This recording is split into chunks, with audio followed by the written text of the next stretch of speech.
चलो बेटा अगले क्वेश्चन पे आते हैं, है ना। ये क्वेश्चन भी आपको पहले खुद से ट्राई करना है, फिर ही सोल्यूशन देखना है। ऐसे आप नहीं देखेंगे, नहीं देखेंगे और नहीं देखेंगे, ठीक है। चलो फटाफट। तो यहाँ पे क्या हो रहा है, कैश हमारा बढ़ रहा है 50,000 से और कैपिटल भी बढ़ रहा है 50,000 से, ठीक है। हाँ, अब आता है पेड इनटू बैंक। अब इसका क्या मतलब हुआ। कैश आपके पास था 50,000, उसमें से आपने 10,000 लिया और जाके बैंक में जमा कर दिया। अब इससे पहले आपके पास एक ही एसेट था कैश, मगर अब आपके पास एक और एसेट बढ़ जाएगा, उसका नाम है बैंक। क्योंकि आपका पैसा आपके पास है तो भी एसेट है, आपका पैसा यदि राम के पास है तो राम आपके लिए एसेट हो जाता है, आपका पैसा यदि बैंक के पास है तो बैंक आपके लिए एसेट हो जाता है। क्लियर है ये बात। तो कहने का मतलब ये कि ये एक हो गया बैंक। बैंक आपका 10,000 से बढ़ जाएगा और कैश आपका 10,000 से कम हो जाएगा, तो बात बराबर रहेगी, ठीक है। चलो, purchase goods for cash 20,000 and credit 50,000, very simple. तो यहाँ पे आपके पास गुड्स 50,000 बढ़ रहे हैं और कैश आपके पास से 20,000 जा रहा है, और यहीं पे लिख दे रहा हूँ मैं क्रेडिट 30,000 से बढ़ रहे हैं।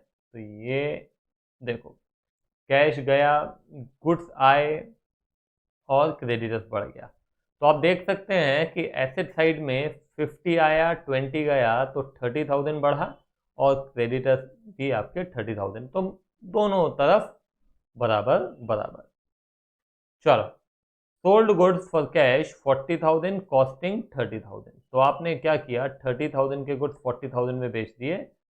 तो सबसे पहले तो आपके पास से क्या गया, गुड्स गए। कितने के गुड्स गए बेटा, 30,000 के गुड्स गए।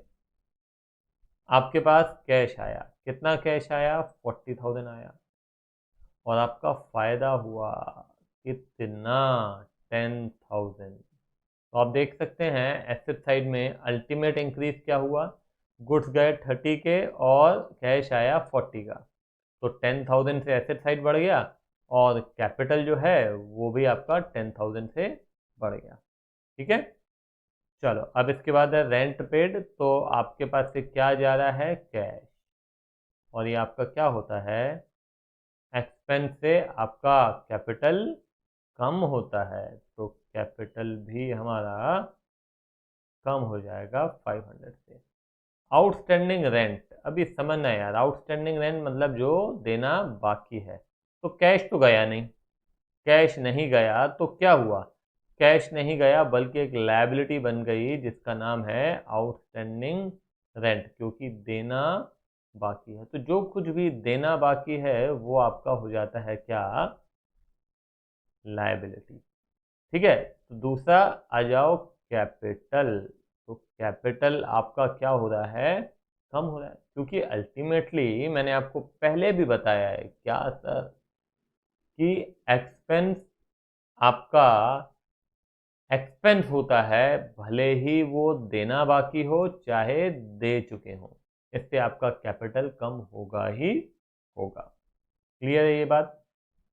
चल, बॉट फर्नीचर ऑन क्रेडिट। तो यहाँ पे फर्नीचर आएगा ही आएगा, और उधार में खरीद रहे हैं तो फर्नीचर आपका 5,000 से बढ़ा, और दूसरी तरफ आपके क्रेडिटर्स भी 5,000 से बढ़ जाएंगे, ठीक है।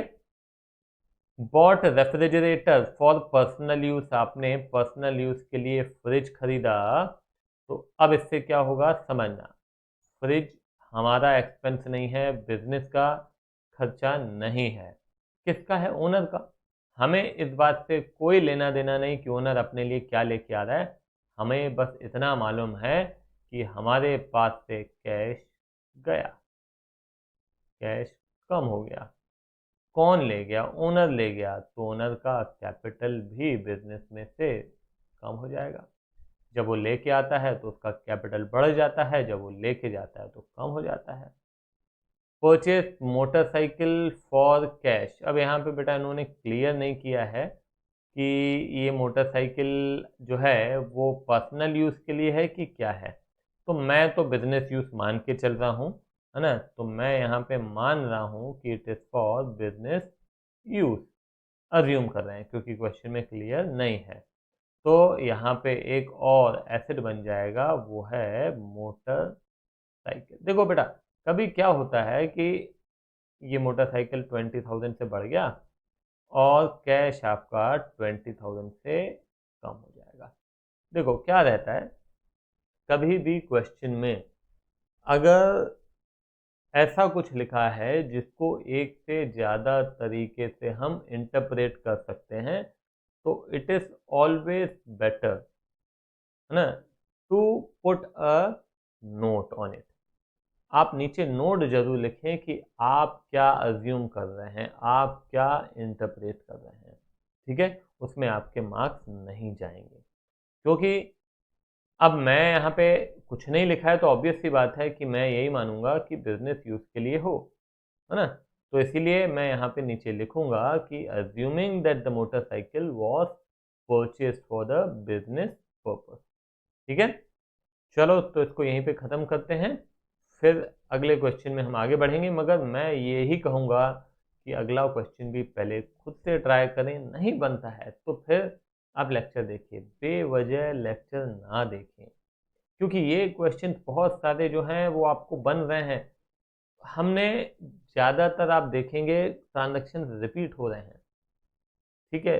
जहाँ पे नई चीज़ आ रही है डेफिनेटली वहाँ पे मैं डिटेल में आपको फॉर्मेट में करके बताऊंगा। हालांकि मैं डिस्कस सारे क्वेश्चन कर रहा हूँ, मगर फिर भी मैं कहूँगा कि खुद से ट्राई जरूर करें। चलो बाय बाय।